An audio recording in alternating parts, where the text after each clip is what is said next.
Bonsoir à toutes et à tous, ravi de vous retrouver sur 8 Mont Blanc. Nous sommes le mardi 16 avril 2024, il est 18 h, vous le savez. C'est l'heure du journal, préparé par l'ensemble de la rédaction. Voici les titres. C'est parti pour la grande fête des pulls rouges. Toute la semaine, la Plagne accueille la 72e édition du Challenge des moniteurs. Savoureux mélange entre grosse fiesta et véritable compétition sportive. Le challenge est surtout synonyme de fin de saison dans la bonne humeur. Et puis en cette période de vacances scolaires, Chloé Lemaire nous proposera en fin d'édition une idée de sortie avec la découverte d'un paradis bucolique situé à Vaud entre Rumilly et Annecy. Les jardins secrets ont rouvert il y a quelques jours pour une nouvelle saison. On démarre donc cette édition avec une véritable tradition vieille de plus de 70 ans. L'ensemble de la très grande famille des pulls rouges est rassemblé cette semaine dans la station savoyarde de la Plagne à l'occasion du challenge des moniteurs des écoles du ski français.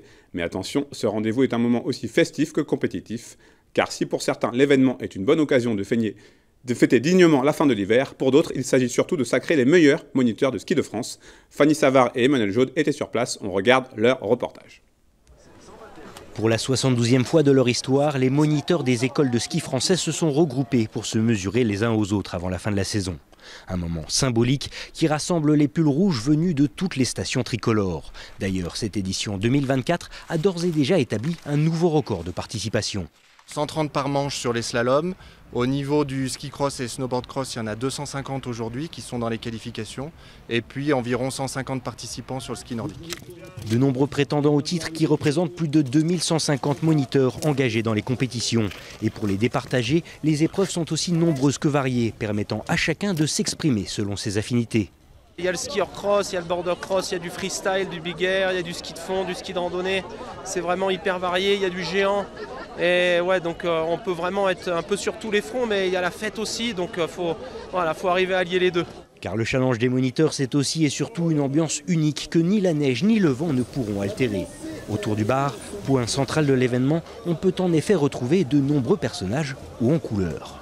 Chaque année, on fait un thème par ESF pour se déguiser, faire un peu des parades aussi avec un peu comme des chars. Et nous, le thème cette année sur la vallée de Courchevel avec les 4 ESF, c'est du coup le thème Courchevalier. Voilà, c'est chevaleresque. Et donc on a tous une cape au minimum, marquée Courchevalier, des drapeaux. Et ça met l'ambiance l'après-midi pour encourager les copains quand ils courent. Une philosophie qui illustre parfaitement la célébration. Autant amis qu'adversaires, la plupart des moniteurs se retrouvent sur le challenge sans se croiser le reste de l'année. Une occasion à ne pas manquer. On voit tous les copains avec qui on a passé à l'ENSA le diplôme, les copains avec qui on courait quand on était plus jeune. Donc voilà, et puis l'ambiance qu'on a autour pour faire la fête, tout ça, c'est le challenge, quoi, c'est trop bien.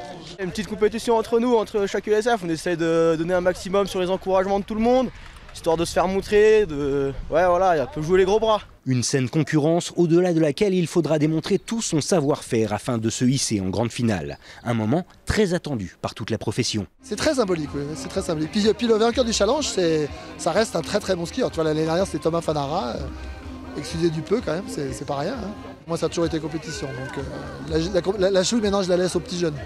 Ils peuvent se remettre. Nous, c'est un peu plus difficile. Quel que soit l'objectif visé, le challenge, lui, se poursuivra tout au long de la semaine, montant en intensité au fil des jours, en attendant ce samedi et la fameuse grande finale. Dans le reste de l'actualité de ce mardi 16 avril, le centre hospitalier Annecy-Genevois menait la semaine dernière une opération séduction afin d'étoffer son personnel. Car bien au-delà des métiers de la santé, la structure, premier employeur du département de Haute-Savoie, a besoin de nombreux spécialistes. Pour trouver cette main-d'œuvre nécessaire, le Change a donc organisé un forum de l'emploi en accueillant les demandeurs d'emploi et les curieux. Comme nous l'explique la chargée de recrutement de l'hôpital, elle répond aux questions d'Emmanuel Jaude. L'idée est venue il y a plusieurs années, mais avec le Covid, on a dû freiner cette idée. Donc l'après-Covid, on s'est dit que c'était l'occasion pour la communauté annécienne et départementale de mieux connaître les métiers de l'hôpital, puisque l'hôpital, c'est quand même le premier employeur de Haute-Savoie, qui compte 150 métiers différents. Donc notre souhait aujourd'hui, c'était d'ouvrir l'hôpital au public et de faire connaître les métiers pour susciter des vocations. Et pour faire fonctionner un hôpital, on a besoin de tout le monde. Tout le monde fait partie de la chaîne des soins. Donc effectivement, il y a des médecins, des infirmiers, des aides-soignants, mais il y a aussi toute la partie logistique, support, restauration, chauffeur poids lourd.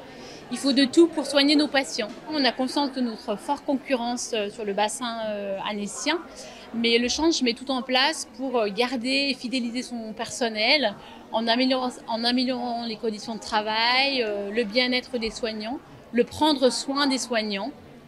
Et puis aussi, l'hôpital offre un bon équilibre vie privée, vie professionnelle. Et puis on est à proximité de la maison, on a moins de route à faire.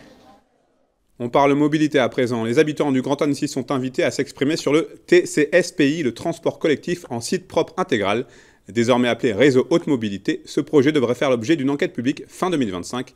Mais avant cette échéance, la communauté d'agglomération souhaite écouter ses administrés et répondre à leurs questions à travers une concertation préalable. Et cette étape facultative va débuter le 30 avril.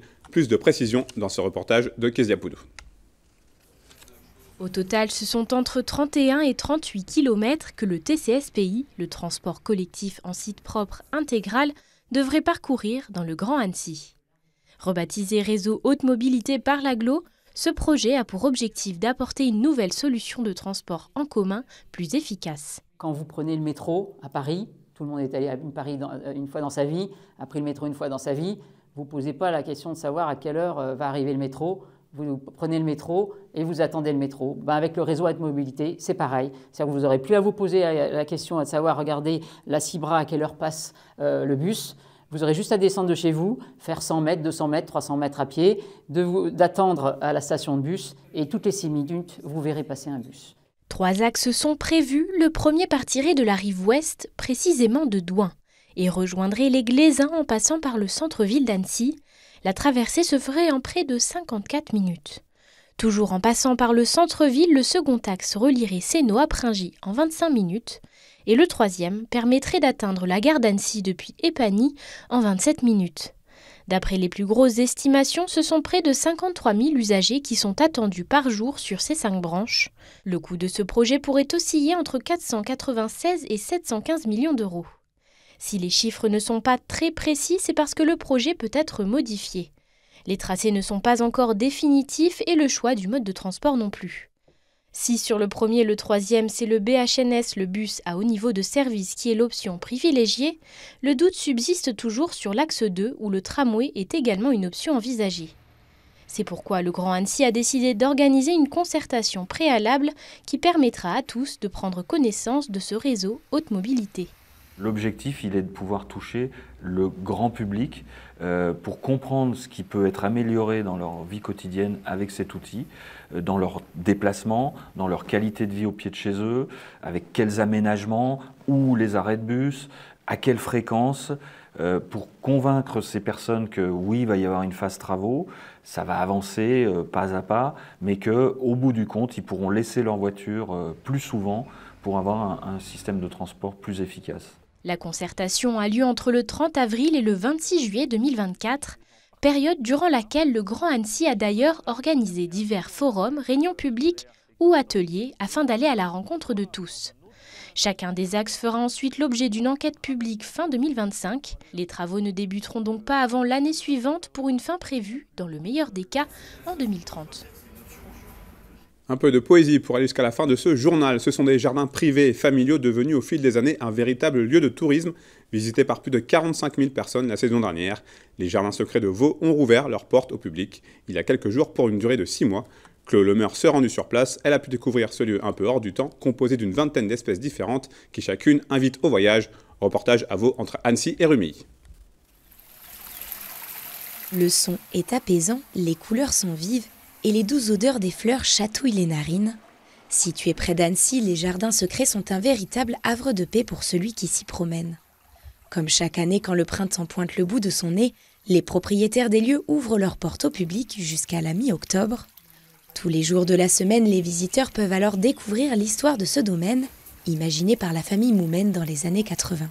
C'est un petit peu le hasard, parce qu'on avait du terrain, parce qu'Alain était bricoleur, qu'il aimait bien bouger, qu'il était créatif.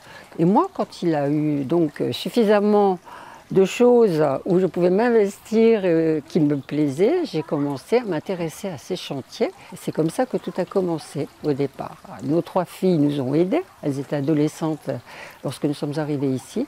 Et c'est toute la famille qui a œuvré à la construction de ce jardin qui était à l'époque tout à fait familial. Avec sa vingtaine d'espaces extérieurs et intérieurs, le lieu a été pensé comme une mosaïque de jardins et de cultures, inspirée de leurs influences, de leurs goûts et de leurs souvenirs d'enfance. Une invitation poétique au voyage en soi qui fascine du plus petit au plus grand. Les fleurs, c'est super joli. Les fontaines, j'aime bien. Et la piscine qui était à l'intérieur, je l'aimais très beaucoup avec les petits fauteuils à côté. Je trouve ça super, c'est hyper artistique. Je sais pas comment ils ont fait pour tout rénover et pour faire...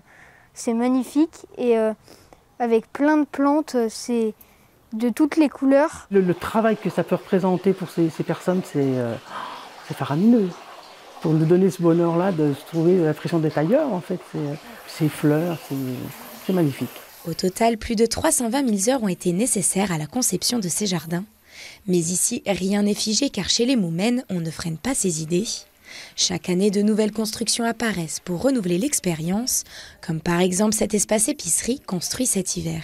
On a voulu recréer ici, dans cet espace savoyard, un petit peu de cet Orient qu'on a connu et on a fantasmé autour de l'épicerie, mais une épicerie évidemment particulière. C'est un lieu de passage, donc d'en faire quelque chose de plus attractif en combinant les peaux, les épices, les senteurs, les couleurs, les plantes également. L'année 2024 est aussi particulière puisqu'elle symbolise les 30 ans d'ouverture au public. Pour l'occasion, la famille a souhaité marquer le coup, avec notamment de nouveaux jeux pour les enfants et les adultes, ou encore des brunchs. C'est la fin de cette édition. Merci à vous pour votre fidélité à l'information sur 8 Mont Blanc. Merci à toute l'équipe pour son aide très précieuse. Place désormais à la météo, préparée et présentée par Thierry Paulme. Mercredi, vous retrouverez une édition de notre journal un peu spécial en direct de la Plagne pour le challenge des moniteurs. Passez une très belle soirée.